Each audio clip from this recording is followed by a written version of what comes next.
Now, the head of Ukraine's nuclear operations has accused Russia of nuclear terrorism. He says Russian ballistic missiles are getting dangerously close to Ukraine's nuclear reactors. But there's also another more frequent threat: Russian strikes on the power lines that are vital to keep the reactors safe. DW's Nick Connolly went to a plant in western Ukraine to see how engineers there are training to deal with the threat as best as they can.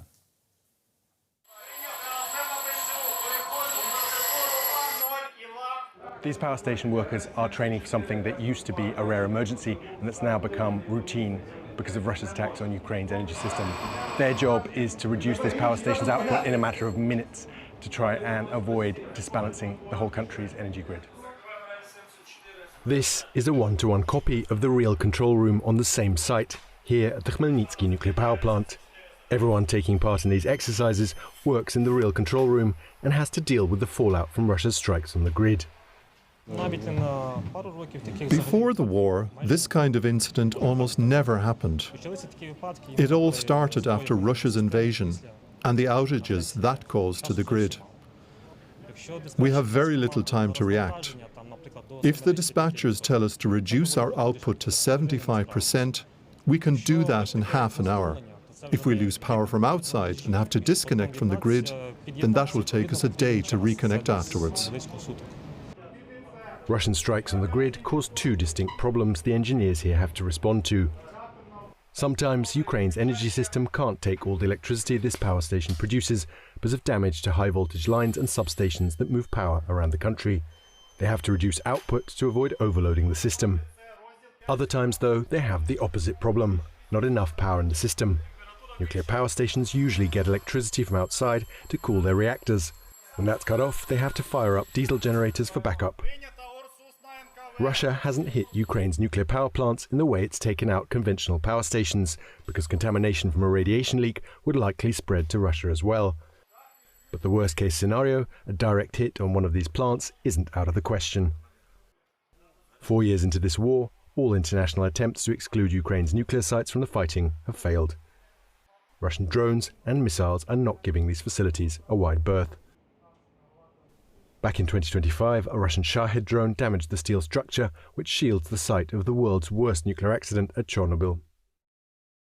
Last month, Ukraine's prosecutor general told Reuters that 35 Russian Kinzhal missiles had come within 20 kilometers of this power station in Khmelnytskyi region. Given the speeds at which these missiles travel, that means they would only have to change course for a matter of seconds to hit the station, on purpose or by mistake. About half of those documented incidents saw Kinzhal missiles first fly over Chernobyl before flying over this plant. The Ukrainians say that has to be calculated intimidation.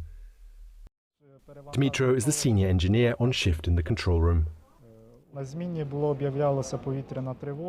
I was on shift when an air alert came on. We were told that a missile attack was possible. We have instructions in case something like that happens. We know what needs to be done. We were lucky that time. We dodged that bullet. I really hope it never gets that far. Everyone knows what the consequences of a direct hit would be. But even when there isn't an acute risk of a direct hit, the overall situation around the grid is so unstable that these engineers aren't allowed to leave the control room during their shifts, even briefly. Everyone who's in charge of the reactor has to be in place all of the time. Before, we could take turns to go to the canteen, but as long as the war lasts, our food is brought over to us. The one operational part of the facility we are allowed to visit is the turbine hall. Inside these giant machines, steam generated by the reactor spins the turbines and produces electricity. You don't need me to tell you that it is incredibly loud in here and it's also incredibly hot, but most Ukrainians are very glad that this station, this power plant, is in operation. Nuclear power plants like this one are basically the only thing keeping the lights on in Ukraine right now. They are the only bit of Ukraine's energy mix that Vladimir Putin can't destroy without endangering Russia. Last winter, when Russian strikes on Ukraine's conventional power stations were at their peak, nuclear power provided about 70% of the country's electricity. The head of Ukraine's state-controlled nuclear energy company tells us Russia was always going to be able to cause significant damage. They know the system inside out. The grid was designed during Soviet times. They know how it works. They know where to hit to stop us getting our power out from nuclear power stations. And how to terrify the people working at these plants. Kovtanyuk spells out quite how close Russian missiles have come. He says some missiles were recorded within 10 kilometers of this site in what he calls nuclear terrorism. We can't be sure that the Russians won't hit these sites. We can't know what's in their heads. They're willing to target civilians and people's homes. We have to be ready for the worst-case scenario. So far, the psychological impact on our staff is the biggest issue we've faced. People who run a nuclear reactor need to get their sleep and stay calm.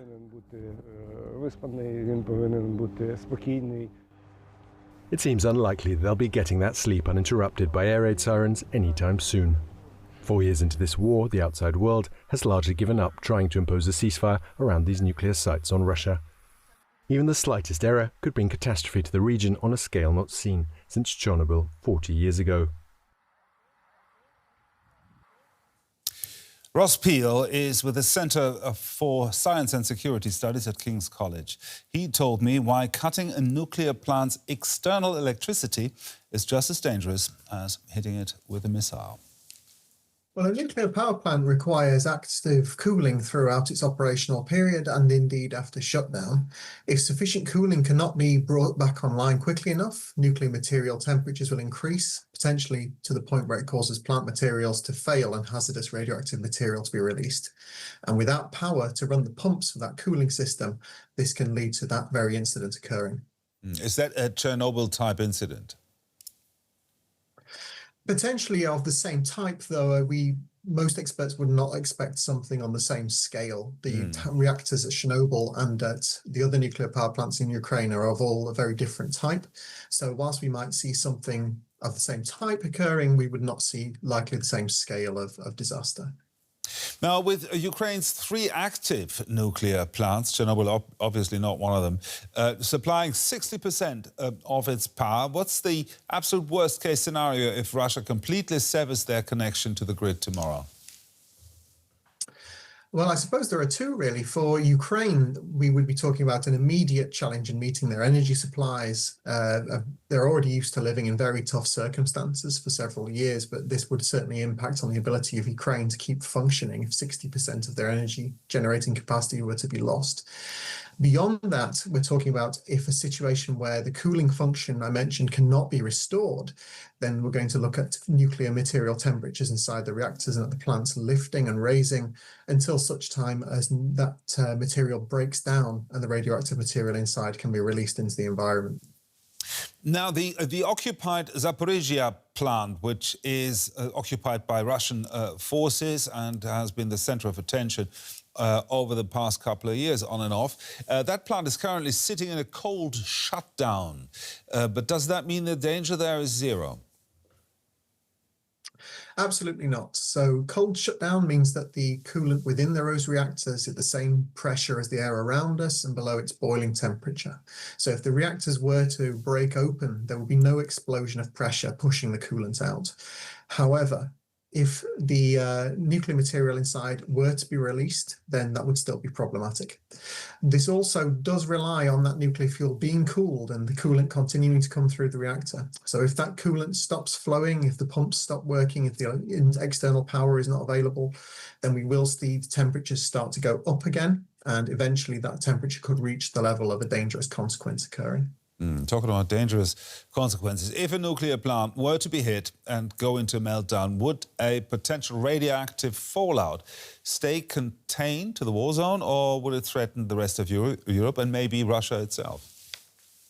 Absolutely. So radioactive fallout and radioactive contamination does not see national borders, does not follow political rules, and any material that were to escape, depending on its form, might be carried in waterways and in the air by high-level winds and so on to wherever it's taken. And that could be over a very great distance indeed, across to Europe or indeed back into the Russian Federation. Now, the International Atomic Energy Agency has monitors on the ground, but the infrastructure there keeps getting hammered. Has the international community completely run out of leverage to protect these facilities? So the International Atomic Energy Agency's leverage is somewhat limited. It is very much a technical agency and not a political agency or political body, and therefore it has limited ability to put pressure on Russia itself. Member states of the IAEA and of the Non-Proliferation Treaty and so on, all these international regimes that exist around these issues very much have some ability to try and put pressure on Russia as a result of what's going on. But the ability of the IAEA itself, I would say, is very limited. Ross Peel there, a research fellow in the Department of War Studies at King's College. Thank you very much, Ross, for sharing your expertise with us. Thank you.